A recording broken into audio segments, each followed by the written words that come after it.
ये है मकबूजा बलूचिस्तान। आज इतवार 8 सितंबर साल 2024 है। बलूचिस्तान टुडे से आज की इलाकाई खबरों के साथ मैं हूँ आपका मेजबान इलियास बलूच। कलात जोहान नरमुक में फौज ने दो भाइयों को फौजकशी के दौरान घर से निकालकर गोली मार दी। अवामी हल्के मस्टुंग पाकिस्तानी फोर्सेज हाथों BYC रहनुमा एक सहाफ़ी समेत 3 अफराद जबरी लापता। कोयटा पाकिस्तानी फोर्सेज हाथों 2 नौजवान जबरी लापता। लवाहिकीन ने मनान चौक बंद कर दिया।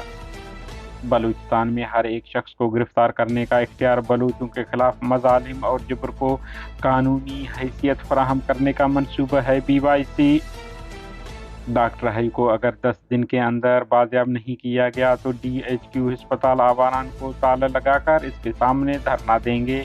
लवाहिकीन की प्रेस कॉन्फ्रेंस। 4 माह से तनख्वाहों की बंदिश। मकुरान मेडिकल कॉलेज के असातिज़ा फैकल्टी मेंबरान का एहतजाज जारी। बलूचिस्तान में नाकिस तालीमी निज़ाम अदारों की ज़बू हाली पर कोयटा में गोल मेज कॉन्फ्रेंस का इनेकाद किया जाएगा। BSO की प्रेस कॉन्फ्रेंस। बलूचिस्तान फायरिंग दीगर वाक़यात में 5 अफराद हलाक, मुतअद्दिद अफराद ज़ख्मी हो गए। कलात के इलाका जोहान नरमुक में गुज़िश्ता शब फौज ने 2 अफराद को घर से निकाल कर गोली मार दी। ये बात इलाकाई बावसूख ज़राए ने बताई है। उन्होंने कहा है कि दोनों शहीद होने वाले अफराद आपस में भाई हैं। उनका कहना है कि गुज़िश्ता शब पाकिस्तानी फौज ने कलात के इलाका नरमुक द्रेंग में अब्दुल नबी नामी शख्स के घर पर छापा मारकर उसके 2 बेटों इस्माइल और अब्बास अब्दुल को गिरफ्तार करके बादअज़ां उन्हें फायरिंग करके कत्ल कर दिया। इलाकाई ज़राए के मुताबिक दोनों नौजवान अपनी ज़मीनों पर काश्तकारी करते थे और उनमें से एक मिर्गी का मरीज था। दोनों को फौज ने रात गए घर से गिरफ्तार करके बादअज़ां कत्ल कर दिया और झूठा बयानिया जारी किया कि वो मुकाबले में मारे गए हैं। मस्टुंग पाकिस्तानी फोर्सेज ने मस्टुंग में रात गए घरों पर छापा मारकर बलोच यकजहती कमेटी के रहनुमा अदनान बलोच, सहाफ़ी ज़हीर अहमद मेंगल और उसके भाई आमिर वलद गौस बख्श को अगवा करके अपने साथ ले गए, जिसके बाद वो लापता हैं। बताया जा रहा है कि पाकिस्तानी फोर्सेज ने छापे के दौरान लोगों को तशद्दुद का निशाना बनाया और उनके मोबाइल फ़ोन भी छीन कर ले गए।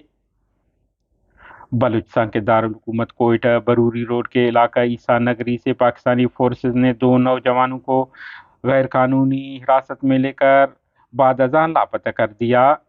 पाकिस्तानी फोर्सेज की दरिंदगी खिलाफ लवाहिकी ने मनान चौक पर सरापा एहतजाज बनकर अपने प्यारों की फौरी बाजियाबी का मुतालबा करके शाहरा को बंद कर दिया।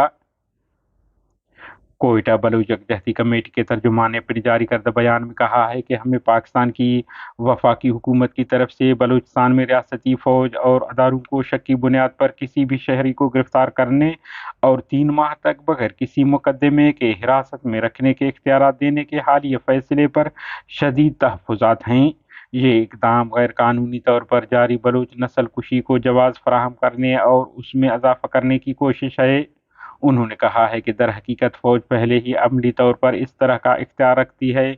मामूल के मुताबिक बलूच शहरियों को कानूनी कार्रवाई के बगैर लापता करती है और उन्हें तवील अरसे तक, अक्सर महीनों या सालों तक, बगैर किसी मुकदमे के खुफिया टार्चर सेलों में नज़रबंद रखती है और ये गैर कानूनी अमल कई सालों से बलूचिस्तान में बिला रोक टोक जारी है। तर्जुमान BYC ने कहा है कि बलूचिस्तान भर में मकुरा से लेकर कोस्ट सुलेमान तक जिबरी गुमशुदगियाँ रोज़ का मामूल बन चुकी हैं। हर रोज़ बलूचों को जिबरी गुमशुदगी का निशाना बनाया जाता है और ये नया कानूनी ढांचा नाम नहाद मुश्तबा अफराद के उन्वान से इन जिबरी गुमशुदगियों को मज़ीद तेज़ करेगा और बलूचिस्तान में इंसानी हकूक़ की बदतरीन खिलाफ वर्जियों को कानूनी तहफ़्फ़ुज़ फराहम करेगा। उन्होंने इंसानी हकूक़ के बैनुल-अक़वामी तंज़ीमों से मुतालबा किया है कि वो इस फैसले के खिलाफ आवाज़ उठाएं और फौरी एक्शन लें ताकि बलूचिस्तान में मज़ीद मज़ालिम को रोका जा सके। दालबंदेन मीरबोर के मकाम पर गोलियों से छलनी नामालूम शख्स की मसक-शुदा नाश बरामद हुआ है। बताया जा रहा है कि उन्हें सर और सीने में गोलियां मार दी गई हैं। खुजार जहरी में शकील कलब शख्स ने अपने 13 साला बेटे को कत्ल कर दिया। बताया जा रहा है कि मज़कूर बाप से दीगर बच्चों के जान को भी खतरा है। जिला खुजार के तहसील व टुक के मकाम पर नामालूम अफराद ने फायरिंग करके सिराज वलद नूरजान दीनार जई नामी शख्स को जख्मी कर दिया और मौके वारदात से फरार हो गए। مصدوم کے علاقے کی لیدتو میں رواں سال 12 مئی کو قبائلی تصادم میں زخمی 9 عمر چرواہا آغا محمد قمر میں گولی لگنے سے زخمی ہو گیا تھا۔ زخموں کی تاب نہ لاتے ہوئے زندگی کی بازی ہار گیا ہے۔ مسلم باغ کے قریب بارشوں اور سیلاب سے متاثرہ شاہراہ پر حادثے میں بچی سمیت 2 افراد جان کی بازی ہار گئے، جبکہ دیگر خواتین بچے زخمی ہو گئے ہیں۔